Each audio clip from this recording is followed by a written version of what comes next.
Le gouvernement a publié jeudi dernier, 31 août, ses ordonnances concernant la réforme du Code du travail.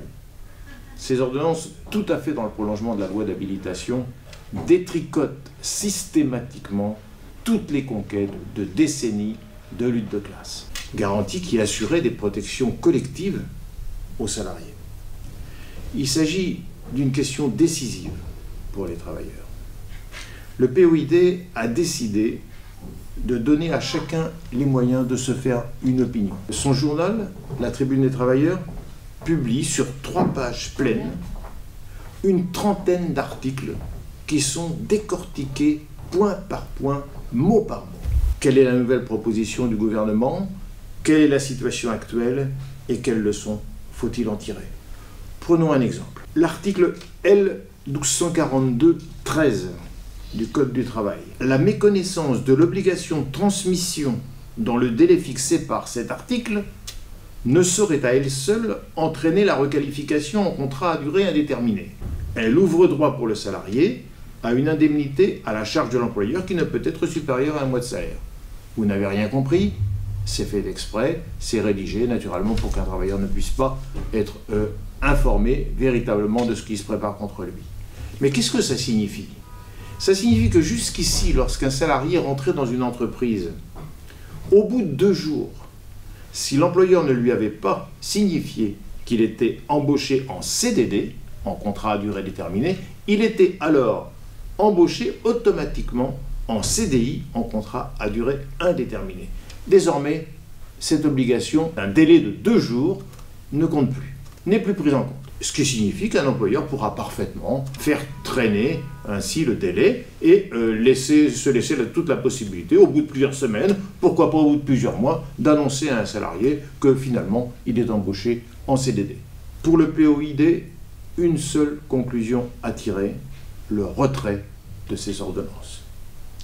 Cette exigence soulève en même temps une autre question.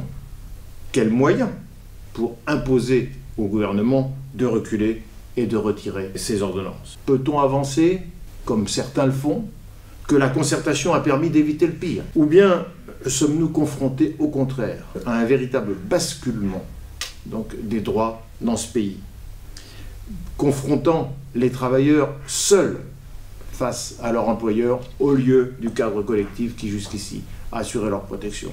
Une journée d'action sans formuler l'exigence de retrait? Est-ce qu'on peut ne pas tirer la leçon des 14 journées d'action qui, contre la loi El Khomri, malgré la volonté ultra-majoritaire dans la classe ouvrière d'imposer au gouvernement Hollande-Valls de reculer l'année dernière, est-ce qu'on peut tirer la leçon du fait que ces journées d'action ne sont pas une vraie grève permettant d'obtenir le retrait, une grève jusqu'au retrait? Notre journal, La Tribune des Travailleurs, comptait 3099 abonnés au début de l'été, avant que ne s'ouvrent les mois de juillet et août. Aujourd'hui, nous en comptons 3545. C'est une très forte progression. Ce journal, en expliquant, en décortiquant le détail des articles, joue un rôle vital pour la lutte de classe, pour aider la classe ouvrière à faire face aux échéances terribles qui sont aujourd'hui programmées. Le grand événement du moment, c'est aussi, bien entendu, la rentrée scolaire. Derrière les trucages, les bidouillages du ministre Blanquer, on a en réalité la poursuite de la véritable guerre des gouvernements successifs contre l'école publique. On voit bien qu'avec les ordonnances, le gouvernement a l'intention de faire passer en force une politique de destruction dans tous les domaines, et en particulier dans celui du droit à l'instruction et de l'école publique. Dans cette rentrée, beaucoup de démagogie, beaucoup de mensonges. Prenons d'abord cette question des CP à 12. Qu'en est-il?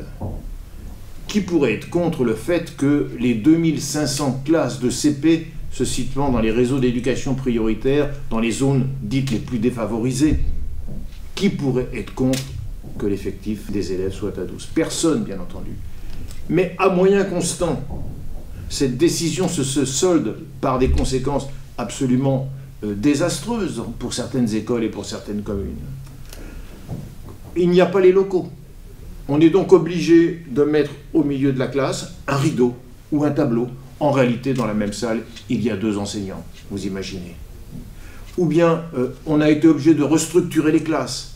Un CP à 12, mais à côté de ça, des cours moyens à 28, à 30.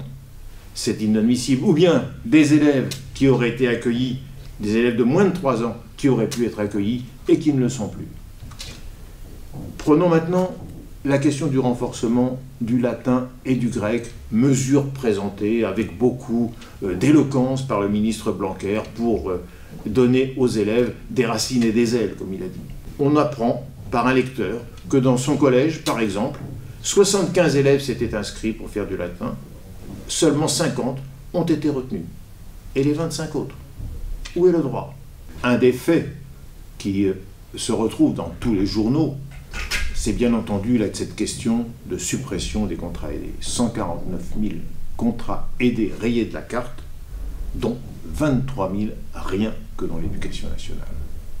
Les conséquences, elles sont très concrètes. Dans tel collège, 2 élèves autistes doivent rester chez eux, il n'y a pas les AVS pour s'occuper d'eux. Dans tel lycée, tel grand lycée de Marseille, dans les quartiers nord, 1800 élèves, un tiers des surveillants en moins. Comment fonctionner? Mais c'est pas tout. 20 contrats aidés pour ce seul lycée disparaissent. 9 dans l'administration, 2 dans les services de documentation, 2 autres pour s'occuper de la maintenance informatique. Comment va faire ce lycée? Il y a aussi, bien entendu, la question du retour de la semaine à 4 jours de classe. Lorsque le ministre Blanquer a avancé cette mesure, il l'a fait naturellement hors de tout cadre national pour accentuer la dislocation. Mais les enseignants, les parents ont saisi cette possibilité. 32% des écoles, en cette rentrée, retrouvent un rythme de 4 jours, balayant la contre-réforme des rythmes scolaires, réforme calamiteuse et extrêmement coûteuse pour les communes. Mais on voit, ici et là, l'administration multiplier maintenant les mesures pour empêcher les communes de revenir à cette semaine de 4 jours. Pour réaliser le journal de cette semaine, nous avions fait appel aux lecteurs, nous maintenons cet appel. Que tous les enseignants, les parents d'élèves, les élus, membres du POID ou non, n'hésitent pas à nous adresser leurs témoignages, leurs reportages permettant d'établir la réalité des faits et la multitude des initiatives de résistance. Une conférence internationale de jeunes s'est réunie le 27 août en région parisienne avec 70 participants d'Azanie, Afrique du Sud, du Zimbabwe, de Belgique, des USA, de Russie, de Turquie et de France. L'axe principal de cette conférence a été le combat contre la guerre. Elle a été ouverte par la lecture de plusieurs délégués d'Afghanistan qui n'ont pas pu finalement participer, faute de visa. Je lis un extrait de cette lettre. « Nous sommes certains, disent les camarades d'Afghanistan, que vous poursuivez votre lutte en soutien à la résistance contre l'occupation de l'Afghanistan, pour que vos gouvernements mettent fin à l'occupation, qu'ils cessent toute intervention militaire. » Et il conclut en disant « L'argent dépensé pour cette sale guerre en Afghanistan doit être utilisé pour les services publics et les services sociaux, la jeunesse et les travailleurs de vos pays. » Dès lors, le cadre était fixé, les jeunes sont intervenus. Celui du Zimbabwe, par exemple, a dit « Parce que les fermiers blancs ont été expropriés, notre pays a été considéré comme non démocratique par l'ONU et les États-Unis. » Ceux d'Afrique du Sud ont déclaré « La guerre, c'est aussi la guerre contre les travailleurs à l'intérieur de nos pays, en particulier contre les mineurs de Marikana. » Les Américains sont intervenus sur la situation actuelle aux USA et ont tenu à démontrer que la majorité des Américains est contre les initiatives des suprémacistes blancs. Les Turcs ont également expliqué que la mobilisation se développait contre Erdogan, contre l'état d'urgence et la nouvelle Constitution. La conférence s'est terminée par la constitution d'un comité de liaison pour pouvoir réussir à coordonner les initiatives contre la guerre. Jeunesse Révolution en France a rédigé un appel contre la guerre dont on peut tirer l'extrait suivant. Macron, c'est 40 milliards pour bombarder l'Afghanistan, la Syrie, etc. Ces guerres, nous en connaissons certains prolongements. Les attentats d'une part et d'autre part, le flot ininterrompu de réfugiés qui se font accueillir à coups de matraque dans l'Union européenne. Pour nous, il n'y a pas de guerre propre, il y a juste la guerre. La barbarie ne se fera pas en notre nom. Maintenant, tout de suite, retrait des troupes. À bas la guerre. Affectation des milliards consacrés à la guerre aux universités, aux hôpitaux, aux services publics, aux droits sociaux, à toutes les revendications de la population.